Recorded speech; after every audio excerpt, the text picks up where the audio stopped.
Hello वाइवर्स, उम्मीद है आप ऑल इज वेल होंगे। ट्रंप के टैरिफ्स जो कि चाइना, मैक्सिको और कनाडा पर लगाए गए हैं, उनका इंडियन इकोनॉमी और स्टॉक मार्केट पर काफ़ी असर है। यह असर दो में एरियाज में देखा जा सकता है: मैन्युफैक्चरिंग और यूएस डॉलर की ताकत। यूएस ने जो टैरिफ्स लगाए हैं, उनकी वजह से अमेरिकन इंपोर्टर्स को चाइना, मैक्सिको और कनाडा के अलावा और डेस्टिनेशंस की तरफ देखने की ज़रूरत पड़ रही है। इंडिया इस ट्रेंड का फायदा उठा सकता है, खास तौर पर क्योंकि कई मल्टीनेशनल कंपनीज अपनी सप्लाई चेन्स डाइवर्सिफाई कर रही हैं, जिसे चाइना प्लस वन स्ट्रैटेजी कहा जाता है।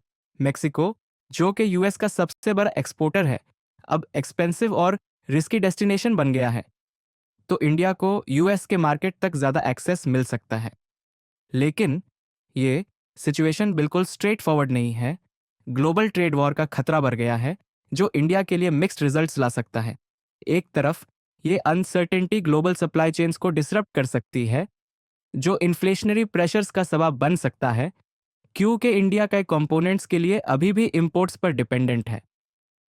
दूसरी तरफ जो कंट्रीज हायर टैरिफ्स का शिकार हैं, वो अपनी एक्सेस गुड्स को दूसरे मार्केट इंक्लूडिंग इंडिया में बेचने की कोशिश कर सकती हैं, जो लोकल इंडस्ट्रीज को कंपटीशन में डाल सकता है।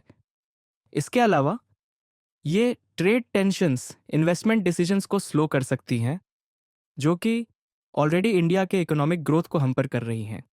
सबसे बड़ा रिस्क जो इंडिया के लिए है, वो यूएस डॉलर की ताकत है। डॉलर इंडेक्स ने सितंबर के बाद काफ़ी राइज किया है और इंडियन रुपए भी उसका असर देख रहा है। सितंबर के एंड पर रुपए 33.12 पर था, अब वो 70.14 तक गिर गया है। रुपये की गिरावट इंपोर्ट्स के लिए कॉस्ट बढ़ा रही है, जो इन्फ्लेशनरी प्रेशर्स को बढ़ा सकती है।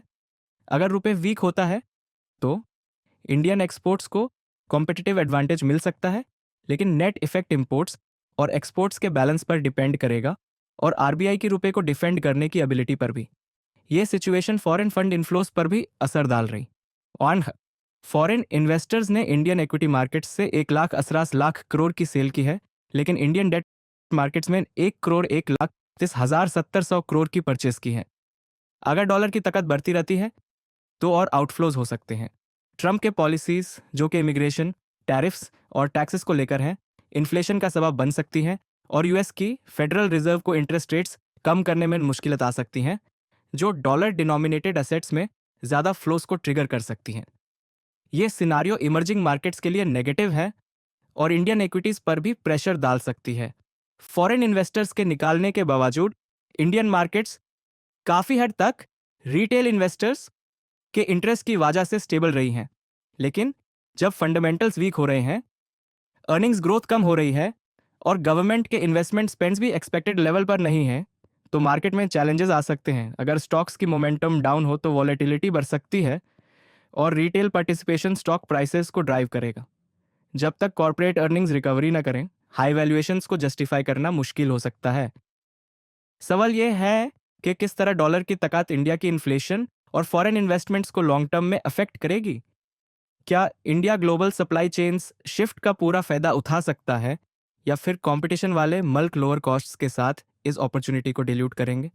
इंडियन गवर्नमेंट किस तरह से डोमेस्टिक मैन्युफैक्चरिंग को बूस्ट कर सकती है और इंपोर्ट्स पर अपनी डिपेंडेंसी कम कर सकती है, जबकि यूएस टैरिफ्स की वजह से अनसर्टेनिटी है। आरबीआई रुपए की डिप्रिसिएशन को किस तरह मैनेज करेगा और इसका इन्फ्लेशन और एक्सपोर्ट्स पर क्या असर होगा। फॉरेन कैपिटल इन्फ्लोस के अनसर्टेन होने के बावजूद रिटेल इन्वेस्टर्स की पार्टिसिपेशन से इंडियन इक्विटी मार्केट का ग्रोथ सस्टेनेबल है या नहीं, इन सब सवालों का जवाब तो वक्त ही बताएगा। आप अपनी राय से भी कमेंट बॉक्स में आगाह कर सकते हैं।